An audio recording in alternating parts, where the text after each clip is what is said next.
Okay, so over the past 9-ish months, I've audited about 25 different Klaviyo accounts of different brands, ranging in different sizes.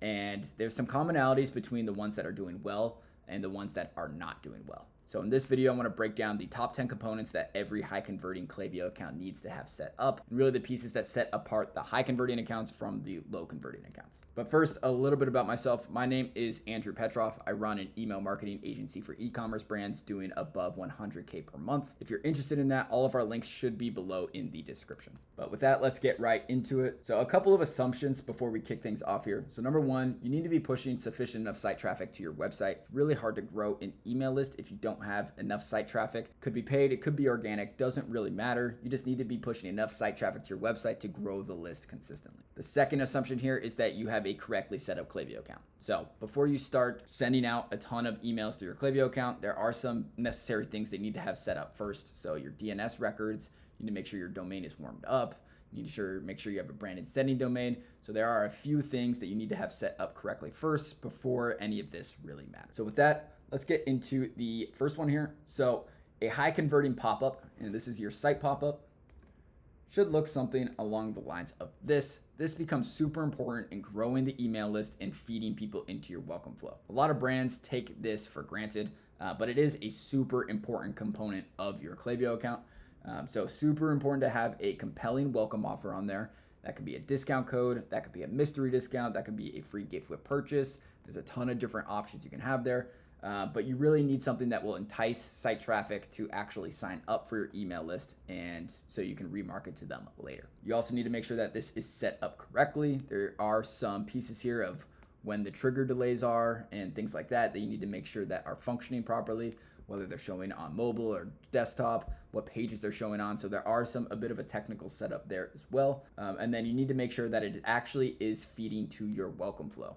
I see this with a couple brands I've audited where they have a site pop-up set up, but it's not actually pushing to the list that is triggering the welcome flow. So make sure that that part is working correctly. A solid benchmark to shoot for here is about 6 to 15% submission rate. If you're in that range, you're doing great, and your list will be growing steadily over time. That leads me into the next one here. So an optimized welcome flow. The welcome flow is the most important flow within your Klaviyo account, and it's typically one to be the biggest needle mover and revenue driver within your Klaviyo account. So super important to get this right. Make sure that it's at least 4+ emails long. I see some brands that only have 1 or 2 emails in their welcome flow, and that's just not nearly enough. Quick little structure for you so you can give the welcome offer right off the bat there in the beginning. Whatever you advertised on your site pop-up, just make sure that you're giving that offer in the email of the welcome flow. Then your middle emails, you can use these for more nurture type content, stuff about your brand, some more educational stuff. Who are your best sellers? What's your brand story? Things like that do really well in the middle emails. And then towards the end of the flow, make sure you have that discount expiring just to drive some urgency for your offer. By the end of the welcome flow, people should know pretty much everything they need to about your brand. So all the nurture type content in the middle is perfect for that. A solid benchmark to look for here is about a 10% plus place order rate. All right, moving on to number 3. So number 3, your core flows. So along with the welcome flow, there are 5 other really important flows that every e-commerce brand should have set up. Those flows are your welcome, your abandoned checkout flow, your abandoned cart flow. These are 2 separate flows. I see a lot of brands that I audit only have an abandoned checkout flow set up and not an abandoned cart flow. So make sure you have both.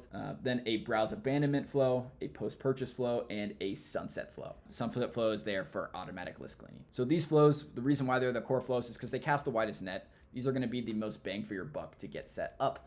This kind of covers all of the different places that a customer can potentially fall off within the e-com funnel. So make sure you have these set up. Each of them should be about at least 4+ emails long. And then a solid benchmark for you to look for here is your flow should make up about 50% of your Klaviyo account in general. Along with those core flows, you also need to have some additional flows. So the core flows cast the widest net and are the most bang for your buck. But there are a bunch of additional flows that you can add in there that just add more automated emails going out that are going to drive revenue for you on autopilot. Some examples of these flows are a VIP flow, a replenishment flow, customer win-back flow, window shopper flow, first purchase anniversary flow. There's a ton of these. These are just a few examples that are here. But again, flows should make up about 50% of your overall Klaviyo revenue. Now the other 50% comes from sending regular email campaigns. So unlike flows are all automated. Campaigns are the one-off sends that you send to your list or certain segments of your list. So we like to shoot for about 2 to 3, sometimes even 4 campaigns per week to really see consistent revenue coming in through there. If you're doing this correctly, this really actually helps you maintain good deliverability if you are segmenting correctly. And in these campaigns, you should be focusing on kind of a 70-30% split of value-driven type content versus promos and sales. So your value-driven content is more of educational, brand education, product education, storytelling, things like that, community building type emails that you should be sending out. And then promos are more about offers that you're giving out or sales that you're running or things like that. So definitely more on the education side, and then sprinkle in some promos here and there. Now, also super important to have very well-designed and digestible type content. If you send out good emails to your list, people actually look forward to opening your emails. They don't see them as spam. They actually see them as helpful and engaging and like to open your emails. So make sure that they're well-designed and digestible. And lastly, these campaigns that you're sending out not only drive revenue for your brand, but they also drive clicks, which get people on the website, which then gets them captured by their flows. So your campaigns also feed your flows. It's a system. It all works together. Again, the other 50% of your Klaviyo revenue should come from your campaigns. So 50% from flows, 50% from campaigns. It's not perfect. Sometimes it's more 60-40, but you should be shooting for around 50-50. All right, next up, conversion optimized email designs. So this becomes super important. Whether it's your flows or your campaigns, your emails need to look good. They need to be set up for conversions. They need to be digestible. They need to be engaging in order to be successful. A lot of brands just send out a bunch of blocks of text, or they don't have it set up for conversion, and it really hurts the success that they can see through their Klaviyo account. If you have really well-designed emails and really good-looking emails that people actually want to open, you're gonna do a whole lot better at driving revenue through your email channels. So, a couple of tips here. Mobile first. Most people are opening their emails on their phone, so make sure you're designing them for mobile first. Number 2, you need clear CTAs and ideally minimal CTAs. Each email should really only have 1 to 2 CTAs or call to actions that you are trying to get them to take.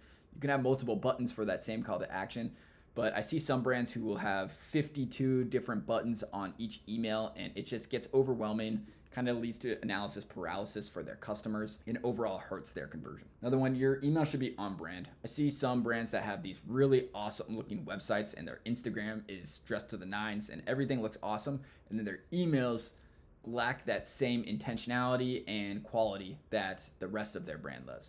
So it's really important to maintain that same quality that you look for on your website and your social media channels and bring that into email to make sure that it's coherent across all of your channels. A solid benchmark here is about a 1% click rate on your campaigns that you send out. Next up, leveraging SMS. So the brands that are doing the best utilize SMS very well. So you can sprinkle these into your flows. You can also supplement them to your campaigns.